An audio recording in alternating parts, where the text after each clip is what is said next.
This is TLV1.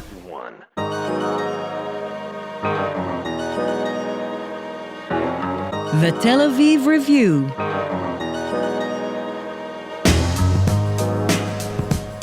Hello and welcome to the Tel Aviv Review, brought to you by the Van Leer Jerusalem Institute. I am Gilad Halper. And I'm your co-hostess, Dalia Shenlin. If you like us, please consider becoming a Patreon supporter by going to our homepage, tlv1.fm/Tel Aviv Review. Scroll to the bottom and click the big red button that says Patreon. Click and support us. We are counting on you. You can also leave comments on any given episode by going to the show notes in your podcast app and writing to us or responding to other readers. Every week, we bring you interviews with authors of books, research, and on special occasions, poetry, film, and fiction. This week is one of those special occasions, and we're thrilled to welcome our guest today, Colum McCann. Colum is the author of 6 novels and 3 collections of stories.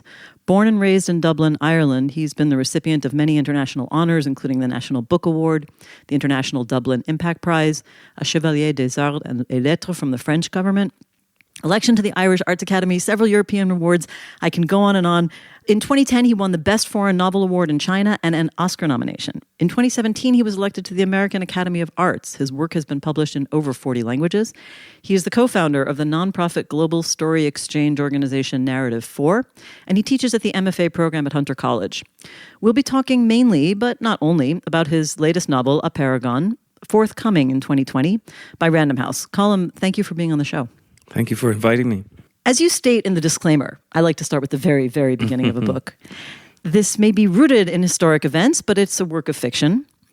These are historic events that are maybe not as well known as some of the other books that you've written or some other historical fiction.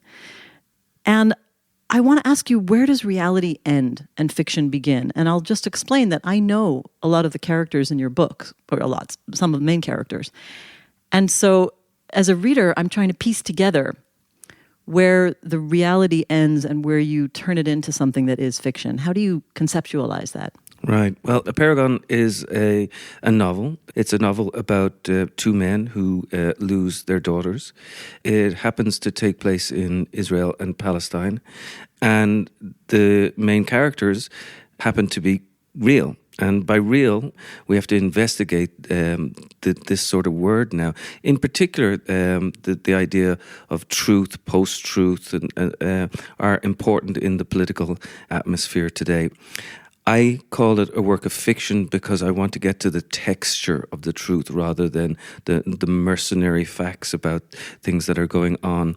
And Apeirogon, which is the title of the book, an Apeirogon is a shape with a countably infinite number of sides. I wanted you to explain that countably infinite, so you've preempted my question. Yeah, so you can land on a point within the shape. You can land on a finite point within the shape, but the shape itself is endless. It's infinite.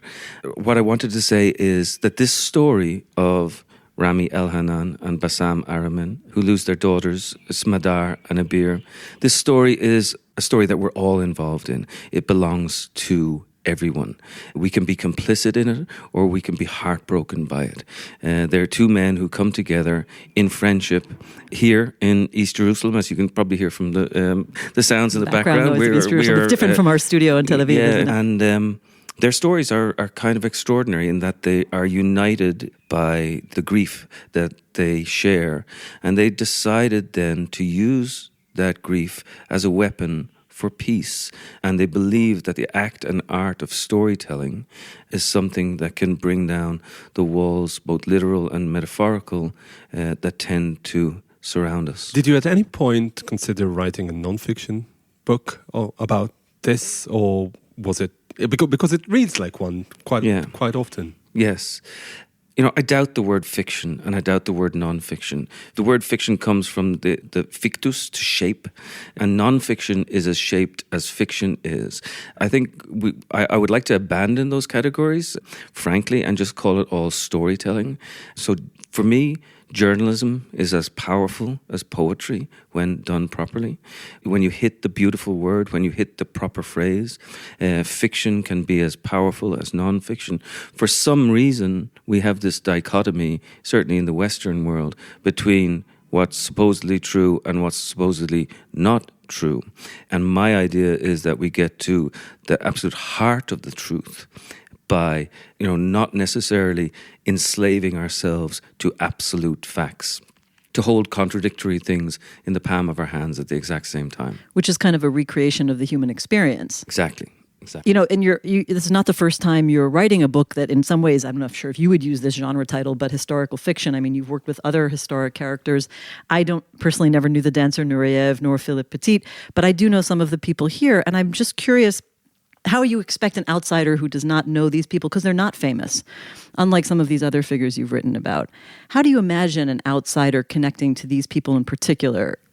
Look, I think, it's interesting that an Irish writer who lives in New York then comes into this area of the world and tries to tell a story that really belongs here and then allows it to take place everywhere. I realize it's controversial that somebody can come in from outside and pretend to know what is going on, or actually know. I was going to say, do you feel like you were pretending? I'm not pretending at all. I mean, but I can be accused of pretending because, it looks as if I am an outsider. But what I'm trying to say in the book is that there are no such things as outsiders. We are all there. We are complicit.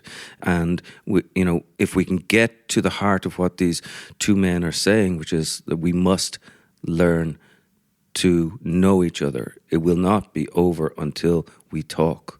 When they say that, I think it's a very important message, not just for here, but for Ireland, for New York, for Nebraska, for Russia, wherever it happens to be. How did you first become interested in that topic, in this region, in the conflict? Does it have anything to do with your Irish background? I think it has more or less everything to do with my Irish background. I've been haunted by, I grew up during what's euphemistically known as the Troubles in Northern Ireland. I wrote a book called Transatlantic, which one of the central figures is Senator George Mitchell, who was later Special Envoy to the Middle East. And George, I sat down with him after I'd written Transatlantic, and we have, touch wood, peace in Northern Ireland for the past 21 years, and much fragile of it, as it may be. Fragile, yes, fragile, but there. And much of it was negotiated by George, and he said to me, look, you think Northern Ireland was complicated? He said, try going over to the Middle East. And it was kind of like a red rag to a bull. Oh, we're behind even the Balkans on conflict resolution here. I know. And it was extraordinary for me to come here. And I came with a group called Telos, and Greg Khalil, who's a really good friend of mine, who brings people from America over here to sort of nuance the conflict, to say this is complicated. Let's knock everyone off the balance for a little minute and reconsider what it is and where it is that we're going. And he brought me on this incredible trip, and I met many, many people. And what was it about the two men, the two protagonists, that drew your attention? I mean, you met lots of people and you saw lots of things. Why were these? And you heard probably lots of terrible stories about death. Yeah. Why did these two become the focus? So we were on a trip, and we were musicians, activists, people from a group called Narrative 4, which I'm sure we'll talk about later. And I prided myself that I didn't break down for about 10 days. We'd gone to Yad Vashem, we had met all sorts of people from all sorts of backgrounds, and on the very last night we went to Beit Jala, and there was these two ordinary men in this ordinary room, and they sat down and they began to tell their stories, and I'm not ashamed to tell you that I wept. I wept openly as they told me their stories, and I was changed. I became changed by the power of their story. And when I went back to the States and I was thinking about how I wanted to engage with a story, it continually came back to me that I wanted to write about Rami and Bassam. And I couldn't avoid it. And I think we write towards our obsessions, and it became an obsession for me, that in order to lose it, I had to write about them. Well, I'm not embarrassed to say that I also broke down when I heard their stories. I think that it's impossible not to. And then I think the question is, how do you recreate this? And I think I want to ask you about your decision to use this literary form that you have, which is sort of an unconventional narrative. To my mind, it reads like a kind of impressionist painting, a dot here, a slash there. You've got bits of poetry, but only in like hints and inversions and the narrowing gyre, It seems to me almost, I had this image in my head of like a glass of a story and maybe history being shattered. And then you rearranged all the pieces. Exactly. Really? Yeah, that's the way I wanted to do it.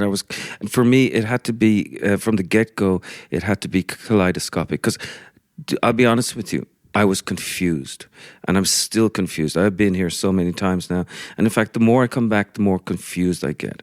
And so what I wanted to do with the book was allow the reader the gift of confusion, knock them off their balance, say, this will not make sense to you. Allow it not to make sense, but come then to the emotional heart of what is happening. And the emotional heart is what is happening is that these two men lost their beloved children, and these two men believe that we need to talk to one another.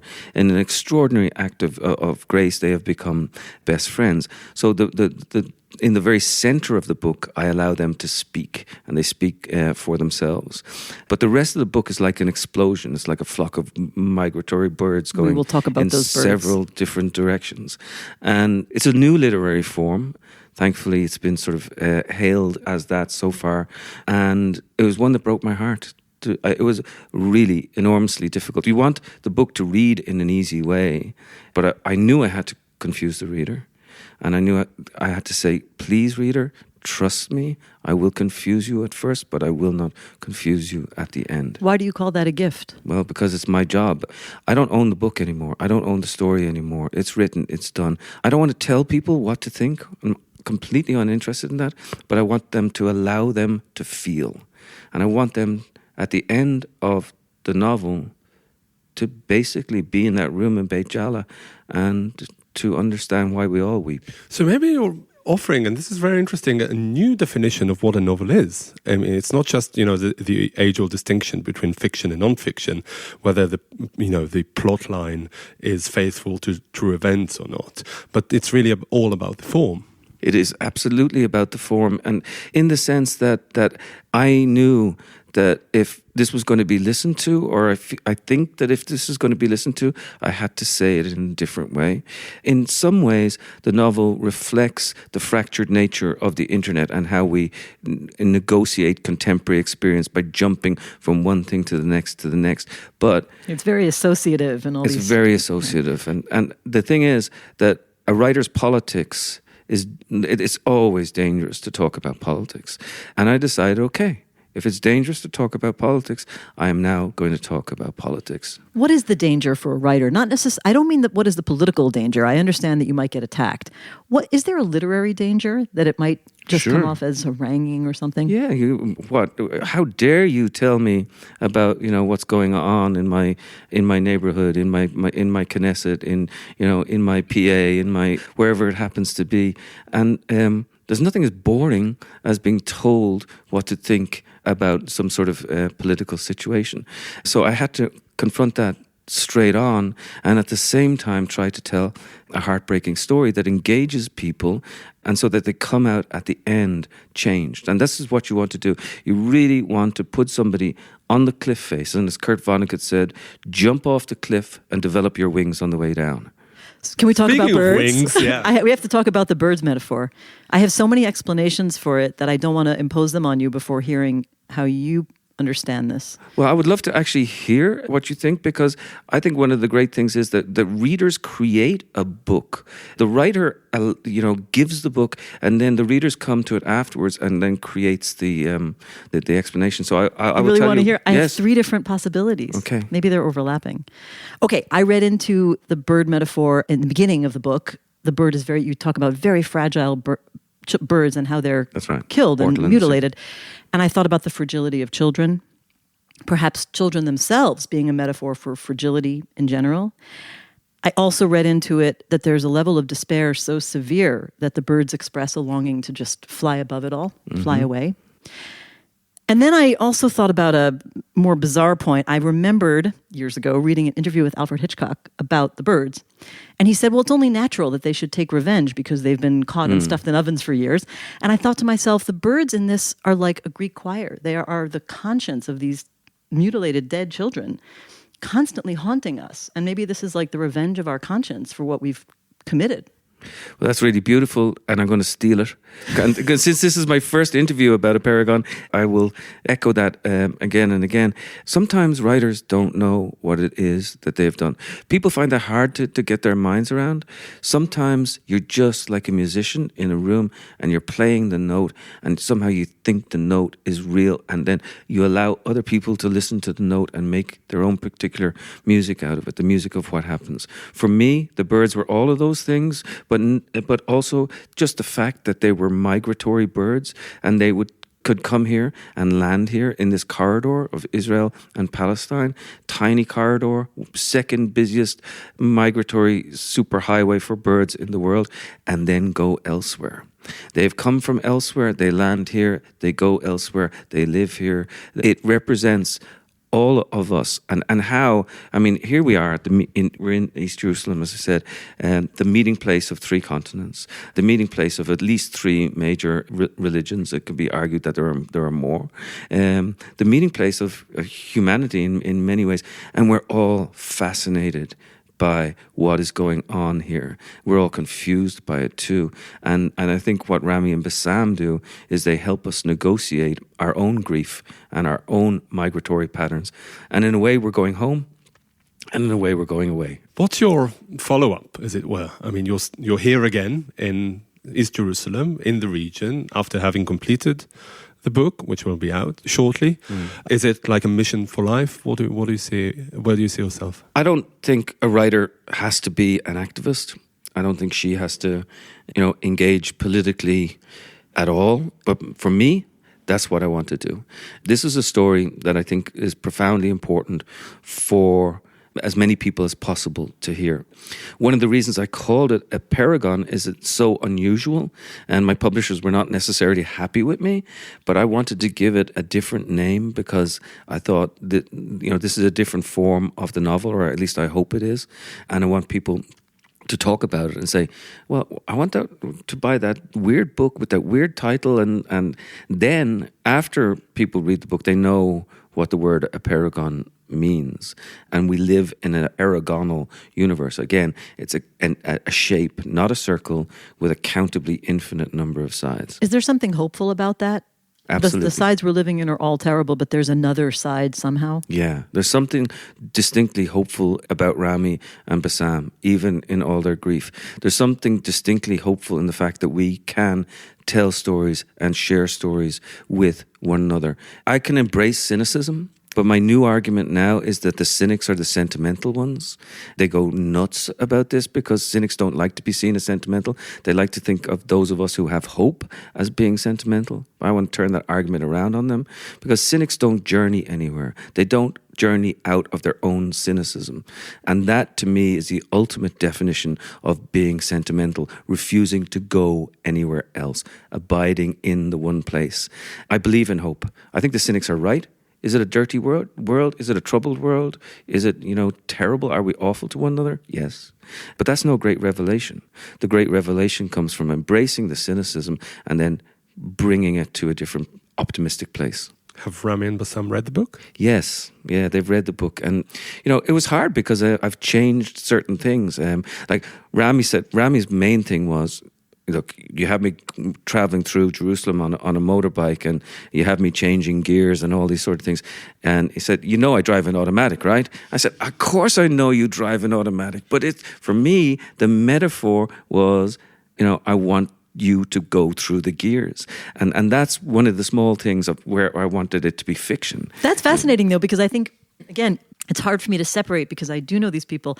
But when I asked you in the beginning, what is the sort of boundary between fact and fiction?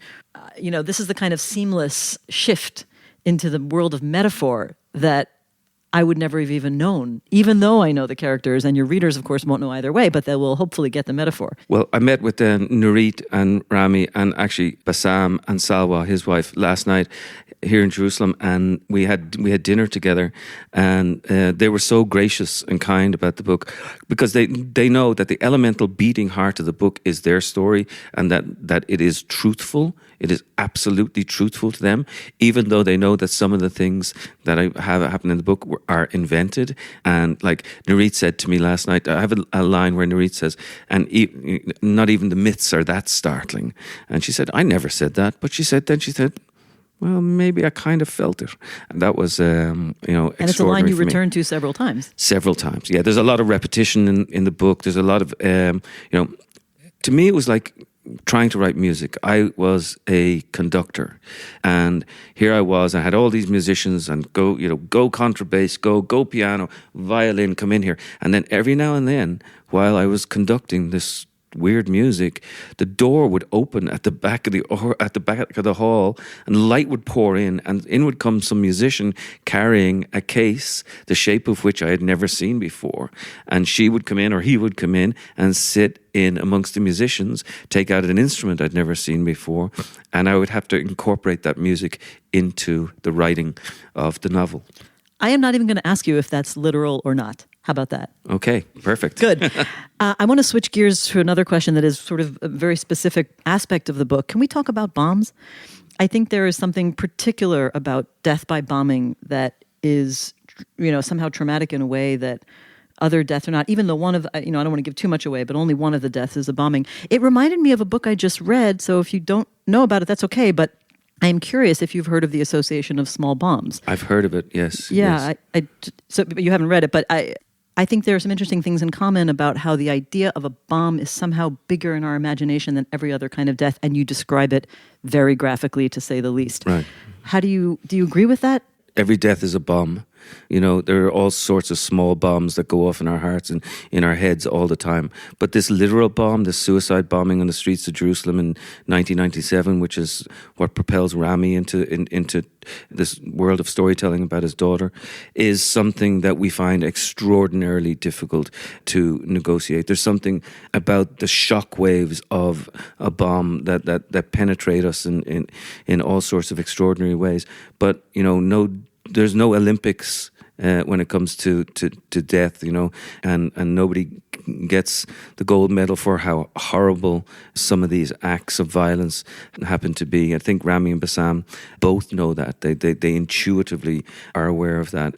But like part of the book goes back to the original bomb makers, the Chinese, and how they and it also talks about the paramedics here in Israel, and how they go to the scene of a bombing, and with great grace, and they pick up the bodies of the gone. And it was a difficult thing to write about. There were times when I was writing this that I would sit in the corner and think, I can't do this anymore. I just can't do this anymore.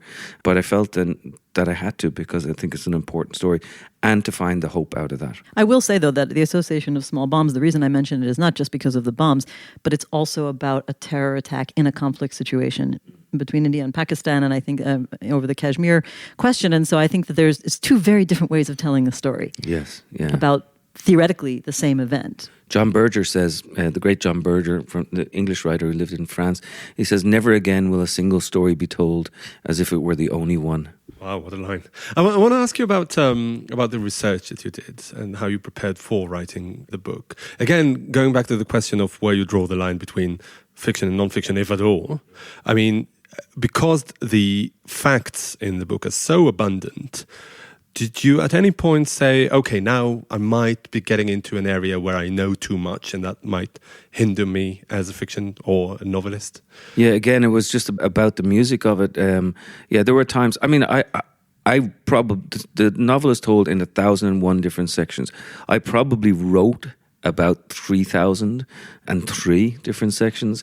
And, some of them, I had to get the right texture, keep disrupting the reader bit after bit after bit. But I came here, I spent a lot of time here. I walked around a lot. I went to the West Bank. I came to Jerusalem, and I just walked actually a lot. And then obviously I spent a lot of time with Rami and Bassam and with other people. I went out to the bird ringing center in Beit Jala. I talked to ornithologists. I did, all these different sort of things. And I just hope that the weight of each individual fact, works. And was I thinking between fiction, non-fiction? I always knew it was going to be a novel. If I had to call it anything, it would be a novel. And the thing about the story is, even though you spin off on all these weird facts about trees and the minibar of Saladin and all these sort of things, it always returns to the girls. That was the purpose of all of that. That we always come back to the original story, and that is those beautiful young girls and how to bring them alive, which is what Rami and Bassam try to do when they tell the story. They want to bring their girls back alive. Would you try to undertake something like this for a different conflict at any point, do you think? Yeah, for sure. I mean, I've written about Northern Ireland quite extensively. But this one, my publishers were like, okay, you're going to write about Israel and Palestine, gulp. And then, okay, you're going to call it Apeirogon, double gulp. Do you know what you're doing? And I knew it was very dangerous. And I know that, I'm heading into, going on book tour here soon, and I know that I'm going to have to develop a sort of imaginative aikido in order to deflect certain things. And some people will be annoyed. Some people are already annoyed. They're like, how dare you write about us? How dare you presume to know us? How dare you presume to say that there is some sort of answer there? And it's been interesting. It's been very interesting. Tell us about Narrative 4. Narrative 4 is the thing that is probably closest to my heart as a global story exchange organization. We get young people together from different parts of the world. We're in America, we're in Israel, we're in South America, Colombia, we're in South Africa, we're in Rwanda, we're in Ireland. And we get these young people together, either face-to-face or virtually, and they tell one another's stories. So you tell my story, I tell yours, what we call this act of radical empathy, stepping into somebody else's shoes. And in that act of empathy, we sort of increase the lungs of the world, like these migratory birds in certain ways. And in increasing the lungs of the world, we hope that these young people will go back in and turn that empathy into action. And so it's a group of activists, musicians, writers, but the real heroes of all this are the teachers in the schools, because we run it for 16 to 18-year-olds primarily. And let me tell you something, I think that the teachers are the absolute heroes of all this engagement, and they become the key to working with one another. We did a story exchange recently with Tamar Nafar and the Irish musician Colum McCann. Tamar Nafar being a Palestinian rapper for our audiences. Yeah, a very famous Palestinian rapper who the kids here in Israel go nuts over. Right. And we should also say Palestinian with Israeli citizenship. That's right. Is a big part of his identity. Exactly, yeah. And then Colum comes in, probably among the best fiddle players in the world. And together they made a music, and they exchanged stories with one another and in front of kids in Ramleh. And it was nuclear. It was nuclear for those kids, It blew their hearts wide open. I'm trying to think of my summary question, because there's, we've opened up millions of fragments There's here. no beginning, there is no end. There is no beginning and there's no end. But I guess I wonder, is the book a protest about what we've done to our world, especially here? Or is the book saying, this is the human condition, we are how we are, this is our way of coping with it? It's a beautiful question. And I got to be honest with you, it's like most things, I don't know the answer. I want it to be a protest, but I don't want it to be seen as a vain protest. I also want it to be seen as a celebration of the fact that we can do this and we're allowed to do this. And a celebration of the human condition, all those things that Faulkner talked about, which is love, pride, pity, compassion, sacrifice, and so on. So this is how the world works, we hope. We are left to say only, Amen. Thank you, Colum McCann, for being on the show. Thank you so much. And thanks to Gizem Ozdemir, our sound engineer, and to Itai Shelem and Georgia Fuscarini, our producers, and to the Van Leer Jerusalem Institute for their generous support. Now a request. Many or most of you listen to us on the Apple Podcasts app, and we'd like to ask you to please consider writing us a review. Good, bad, critical, angry, annoyed, we like them all. You can support us by going to our website, tlv1.fm/Tel Aviv Review, and subscribing on our Patreon campaign. Check out our archive. We have over 500 interviews. Like us on Facebook. Follow both me and Gilad on Twitter. Join us again next week for another edition of the Tel Aviv Review. And until then, goodbye.